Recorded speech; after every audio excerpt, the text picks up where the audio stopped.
Vendredi 4 juillet 2014, mesdames et messieurs, merci d'être avec nous pour suivre cette édition, mais d'abord les titres. Rencontre ce matin entre le président du CNDH, le professeur Khalid Ikri, et les structures de la société civile nigérienne. Objectif, cadrer les activités de promotion et de protection des droits humains. Les épreuves du deuxième groupe du brevet d'études du premier cycle BEPC ont débuté ce matin.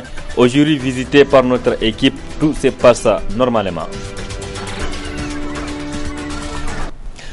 Bonsoir à toutes et à tous et bonne rupture du jeûne. Le président de la République, Issoufou Mahamadou, a reçu en audience l'ancien président Tanja Mamadou le mercredi dernier.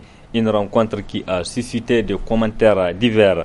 Pour le président du mouvement populaire pour une citoyenneté responsable, le MPCR, le président Tanja est allé s'inquérir de la levée de son immunité. Nuhu Arzika Mamadou.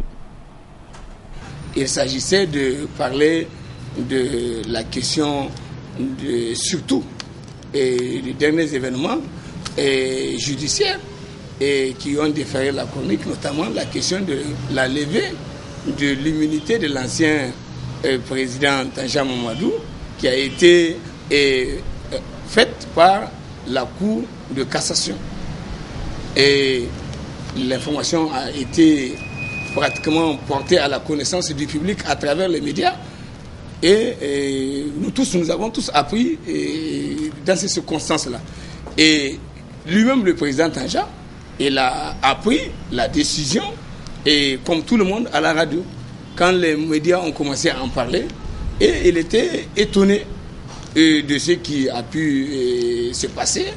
Et c'est entre autres une des raisons qui a expliqué sa décision d'aller à la rencontre du président de la République pour s'enquérir de la situation, ce que c'est.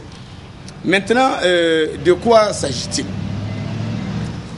Et vous vous souvenez que lorsqu'il était question d'engager l'enquête préliminaire au mois de décembre passé, et le procureur de la République, en initiant l'enquête, il avait été amené effectivement à solliciter et qu'on auditionne le président et l'ancien président Tanja Mamadou. Et à l'époque, son avocat avait dit que son client ne pouvait être auditionné que lorsque on aura levé son immunité, étant entendu qu'il est un ancien président de la République et qu'il jouit de la présomption et il jouit de l'exemption de juridiction et de l'inviolabilité. Donc, sur la base de cette réaction de l'avocat à l'époque, et je me rappelle que nous-mêmes, nous avons réagi pour nous étonner pourquoi est-ce que l'avocat ait besoin de dire qu'il faut que pour une affaire d'enquête préliminaire, il faut qu'on parle de lever l'immunité et de comment on appelle ça, de l'ancien président. Dans la mesure où pour qu'on puisse parler de la levée de l'immunité de quelqu'un, il faut qu'il ait une faute. Pour engager le processus de levée de l'immunité de quelqu'un, il faut qu'il y ait une infraction visée avec des charges précises sur la base desquelles on pense que le présumé coupable peut être inculpé. Et sur cette base, pour empêcher qu'il soit un obstacle, que l'immunité soit un obstacle à la manifestation de la vérité, alors on engage le processus pour faire en sorte que la levée de l'immunité se fasse. Et que si une fois que la levée de l'immunité a été effectuée, en ce moment-là, l'intéressé se met à la disposition de la justice pour répondre aux questions par rapport à ce qu'on lui reproche. Et donc on ne comprend pas pourquoi est-ce qu'aujourd'hui on cherche à inverser la chose, mais qu'à cela ne tienne. Et ils ont dit qu'ils ont levé l'immunité. Et des choses surprenantes pour tout le monde. Et c'est ça qui a fait que... Parce que quand on a dit on a levé l'immunité, tout de suite, des commentaires catastrophiques ont commencé à se faire par des uns à gauche, à droite, pour dire que oui, le président Tanja est dépouillé, il est dépouillé de son statut d'ancien président, il n'a plus droit à rien du tout, il n'a plus droit à ceci, il n'a plus droit à cela. Ce qui est faux. La levée de l'immunité ne signifie pas qu'il perd son statut d'ancien président. Le plan stratégique 2014-2017 élaboré par la Commission nationale des droits humains au centre d'une rencontre ce vendredi entre le président du CNDH et les structures de la société civile nigérienne. Le but de cette rencontre est d'orienter les activités de promotion et de protection des droits humains au Niger. Compte rendu Ibrahim Tikere et Khalidou Brema. Pour le respect et l'application des droits de l'homme au Niger, la Commission nationale des droits humains a élaboré un plan stratégique, un document issu d'un processus participatif entre les commissaires, l'administration de la Commission nationale des droits humains et un consultant indépendant. C'est donc ce plan stratégique 2014-2017 au centre de la présente rencontre avec les structures de la société civile. Ce plan vise à permettre à la Commission nationale des droits humains de ne pas naviguer à vue et de travailler de manière structurée vers des objectifs bien définis. Et nous sommes partis d'un diagnostic participatif avec la Commission pour voir les faiblesses de l'organisation, les forces aussi de l'organisation, en vue de voir ce qu'il y a comme correctif à apporter au plan organisationnel d'abord et quels sont les besoins en matière de droits humains au Niger, pour que ça soit une réalité. Donc l'ensemble du travail ne vise que ça. Mais ce qui est assez important, c'est une méthode participative. Ça va des forces, faiblesses, opportunités et menaces en matière de droits humains et ça associe la société civile, les organisations des Nations Unies. Les droits humains étant universels, la Commission nationale des droits humains a adopté une approche tant horizontale que verticale pour plus d'efficacité. Toutes les parties sont prenantes. Il y a d'abord, bien entendu, nous, les maîtres d'œuvre.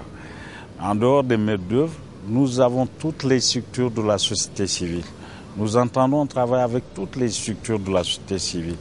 Nous entendons être accompagnés par notre gouvernement dans la promotion et la protection des droits humains, comme d'ailleurs l'a dit, il ressort de l'article 44 de notre loi fondamentale. Donc toutes les parties, toutes les composantes et même la population nigérienne, elle est partie parce que la Commission nationale des droits humains est un service public. C'est en s'adressant à la Commission que nous pouvons être sûrs de l'atteinte des objectifs que nous sommes fixés à travers les différentes activités contenues dans notre plan stratégique. Au terme des échanges sanctionnés par des suggestions des participants, le plan stratégique 2014-2017 de la Commission nationale des droits humains a été adopté. Avant la mise en œuvre de ce plan stratégique, la CNDH projette d'organiser prochainement un forum avec les partenaires techniques et financiers pour leur permettre de mieux s'imprégner du document qui contribuera à l'épanouissement des droits humains au Niger. Les candidats admis au second groupe du brevet d'études du premier cycle BEPC étaient une fois de plus dans la salle ce vendredi pour les épreuves du second groupe sur l'ensemble du pays. Au niveau du jury 29 du centre Bosso, ici à Niamey, tout s'est bien déroulé. Les candidats ont répondu présent, nous rapportent Youssouf Omar et Aboubakar Solé.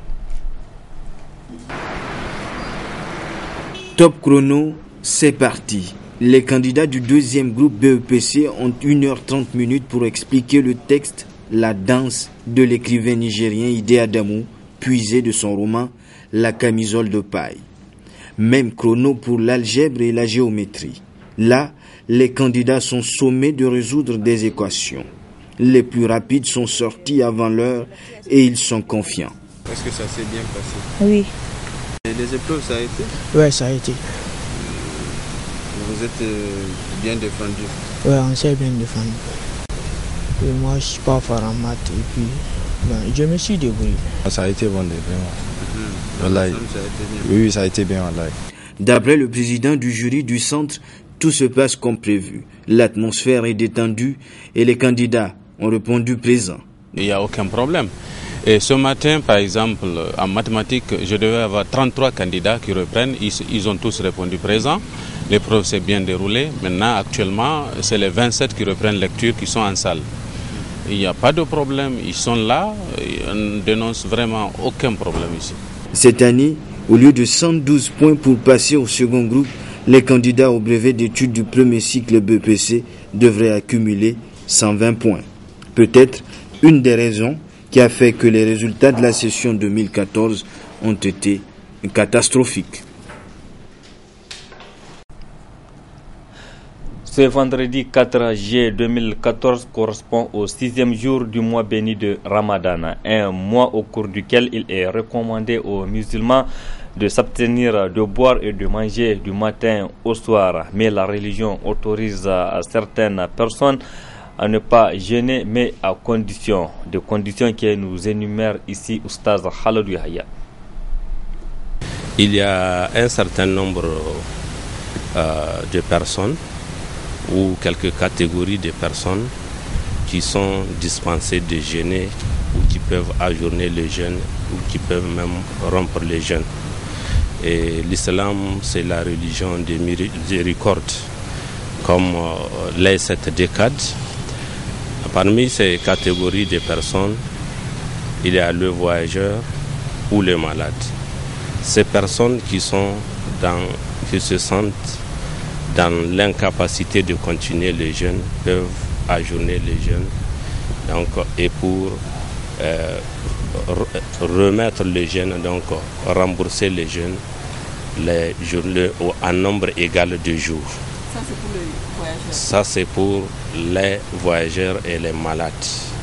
Mais pour les malades désespérés, et par exemple, ils peuvent continuer à tout moment, ils prélèvent la nourriture d'un pauvre.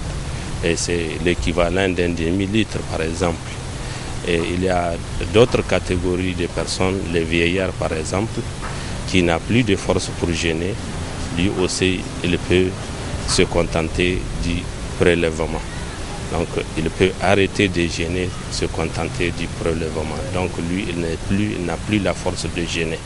Donc, il ne peut plus supporter les jeûnes. Quant aux autres catégories, c'est la femme allaitante ou nourrice. Quand ceux-ci se sentent menacés, ou encore ils sentent leur nourrisson ou leur fœtus menacé, ils peuvent eux aussi ajourner le jeûne.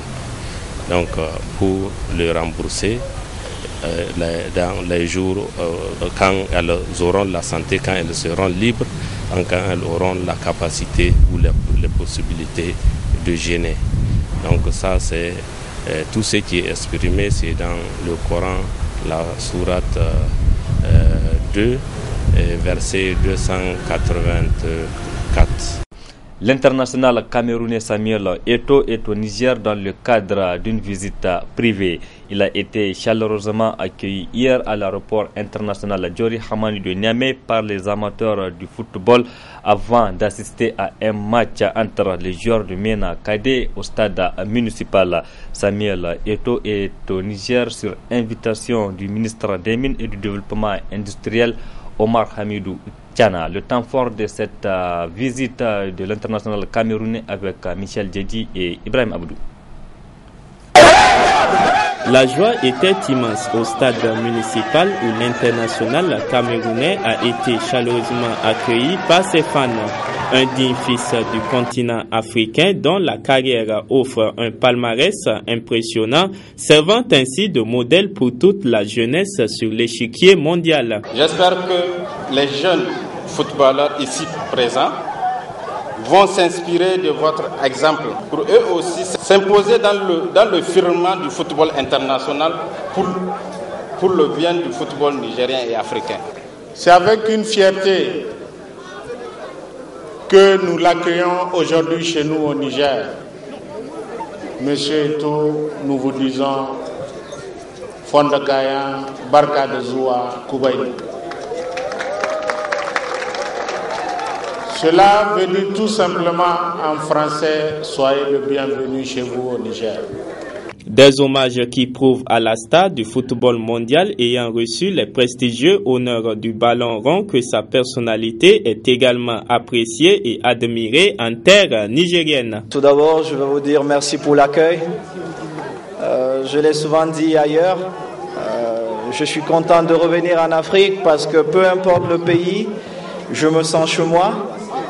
Et l'idée que j'ai toujours défendue de penser que j'étais africain avant d'être camerounais, j'ai la preuve juste en face de moi et je dirais derrière moi aussi.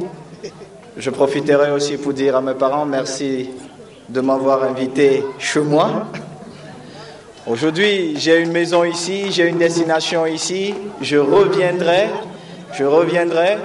Le sport, c'est quelque chose de bien, ça m'a beaucoup apporté dans ma vie et j'espère que parmi vous, il y aura certains qui seront plus forts qu'Eto, parce que si vous faites juste comme Eto, j'ai déjà fait ça. Le deuxième mot, c'est de dédier cette visite à toute la jeunesse nigérienne. Et merci beaucoup, merci pour votre accueil. Joueur titulaire du club Chelsea, Samuel Eto'o est accompagné dans cette visite par une délégation composée des membres de sa famille et ses proches et amis. Voilà, mesdames et messieurs, point final de cette édition. Merci à vous qui l'avez suivi et restez en compagnie de nos programmes. Excellente nuit à toutes et à tous. Au revoir.